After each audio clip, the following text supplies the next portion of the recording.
Dana Sparks, broker of Maximum One Greater Atlanta Realtors, and this week's contract tip has to do with pocket listings.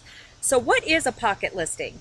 A pocket listing is when a broker is in possession of a signed listing agreement, but that listing is not marketed or advertised in the MLS services.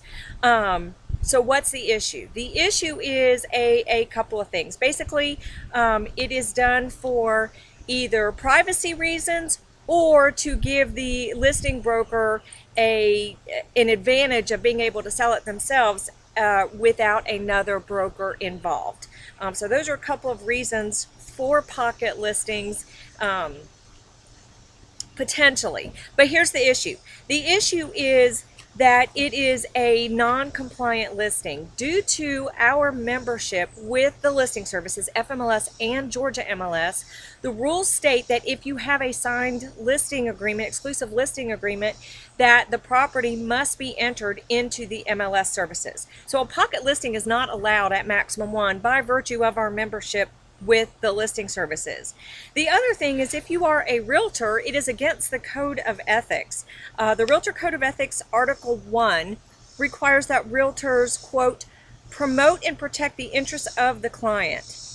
So you have to keep this in mind, and by limiting the market exposure to the property may not necessarily be in the best interest of the client. And the other issue it is a more widespread issue, and that has to do with the appraisal of the property. So from an appraisal standpoint, a pocket listing can be problematic for appraisal purposes. The definition of market value as defined on the Fannie Mae forms that appraisers have to go by is determined in the appraisal assignment, states the following: the most probable price which a property should bring in a competitive and open market under all conditions requisite to a fair sale. The buyer and seller, each acting prudently, knowledgeably, and assuming the price is not affected by undue stimulus. Implicit in this definition is the consummation of a sale as of a specified date and the passing of title from seller to buyer under conditions whereby, number one, buyer and seller are typically motivated. 2, both parties are well informed or well advised, and each acting in what he or she considers to be their best interest.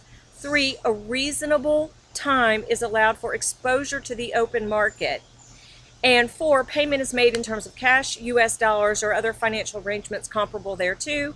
And 5, the price represents the normal consideration for the property sold, unaffected by special or creative financing or sales concessions granted by anyone associate with the sale.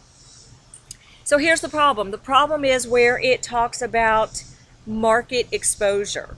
Appraisers look at if a property is sold and it was not on the listing services, then that definition of open market exposure comes into play and can have a downward pressure on the price because it could be a special sale or an unduly motivated sale rather than a typically motivated sale.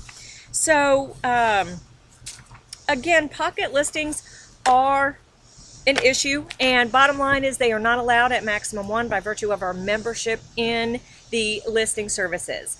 Now, you can have a seller who wants to list their property with you and has a couple of things they have to do prior to putting it on the market, but that is not a pocket listing. A pocket listing is really held exclusively for the one broker and not exposed to the open market. So a coming soon listing, you are going to list it in the listing services, and that is the difference there. So hope this helped. Thank you so much for watching. Again, Dana Sparks, broker of Maximum One Greater Atlanta Realtors, satisfying your needs with service, innovation, and education.